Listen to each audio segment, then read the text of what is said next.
ఒకప్పుడు కర్నూలు జిల్లాలోని అడవుల మధ్య రామాపురం అనే చిన్న గ్రామం ఉండేది. ఆ గ్రామంలో ఒక పాత రాజభవనం ఉండేది. దాదాపు 1000 సంవత్సరాలుగా అది ఖాళీగా ఉండేది. గ్రామస్తులు సూర్యాస్తమయం తరువాత ఆ భవనం దగ్గరకు కూడా వెళ్ళేవారు కాదు. వాళ్ళు ఒకే మాట చెప్పేవారు. ఆ భవనంలో ఉన్న అద్దంలో చూసిన వాడు మళ్ళీ మామూలు మనిషిగా తిరిగి రాడు. హైదరాబాద్కు చెందిన యూట్యూబర్ అర్జున్ హరార్ వీడియోలు తీసి సోషల్ మీడియాలో పోస్ట్ చేసేవాడు. ఒకరోజు ఆ భవనం గురించి విని నిజం తెలుసుకోవాలని నిర్ణయించుకున్నాడు. అతనితో పాటు అతని స్నేహితులు రాహుల్, నేహ, కెమెరామ్యాన్ విక్రమ్ కూడా వెళ్ళారు. గ్రామానికి చేరుకున్న వెంటనే ఒక 80 ఏళ్ల వృద్ధుడు వారిని ఆపాడు. బాబు, అక్కడికి వెళ్ళొద్దు. ఆ అద్దం శాపగ్రస్తం. రాత్రి 12 గంటల తర్వాత అందులో చూస్తే అది నీ ముఖాన్ని కాదు, నీ మరణాన్ని చూపిస్తుంది.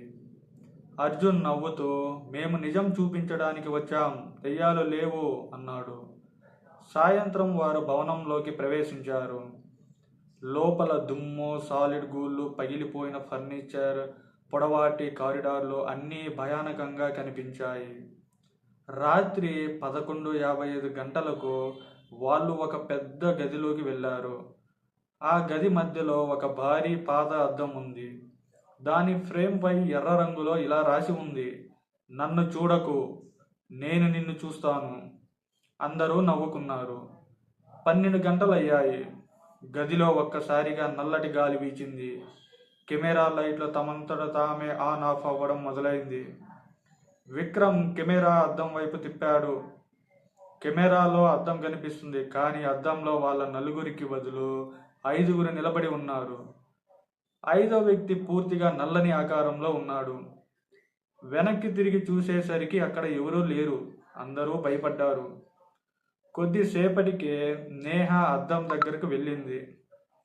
అద్దంలో ఆమె వెనుక ఒక చిన్న అమ్మాయి కనిపించింది. తిరిగి చూసింది, ఎవరూ లేరు. మళ్ళీ అద్దంలో చూసేసరికి ఆ అమ్మాయి ఇంకా దగ్గరగా వచ్చింది. ఆమె ముఖం మొత్తం రక్తంతో నిండిపోయింది. నేహ భయంతో కేక వేసింది. అద్దం ఒక్కసారిగా పగిలిపోయింది, కానీ నేలపై ఒక్క గాజు ముక్క కూడా పడలేదు. ఆ రాత్రి వాళ్ళకు నిద్ర పట్టలేదు. ఉదయం అయ్యాక విక్రమ్ కనిపించలేదు. అతని కెమెరా మాత్రం నేలపై పడి ఉంది.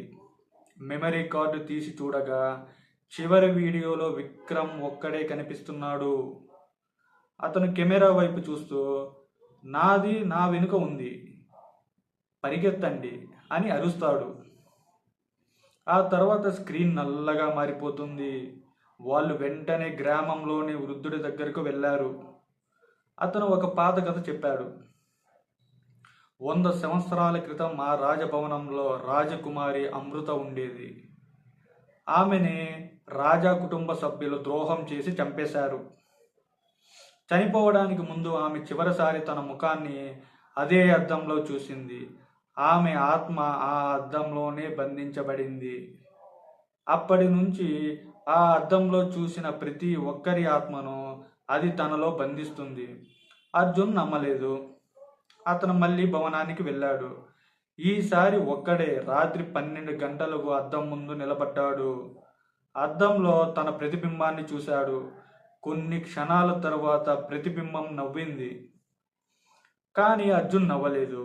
అద్దంలోని అర్జున్ నెమ్మదిగా బయటకు నడిచి వచ్చాడు. నిజమైన అర్జున్ను లోపలికి లాగేశాడు. మరుసటి రోజు గ్రామస్తుల భవనానికి వెళ్ళారు. అర్జున్ బయట నిలబడి ఉన్నాడు. అతను మామూలుగానే మాట్లాడుతున్నాడు, కానీ అతని నీడ లేదు. అతను అద్దంలో కనిపించడు.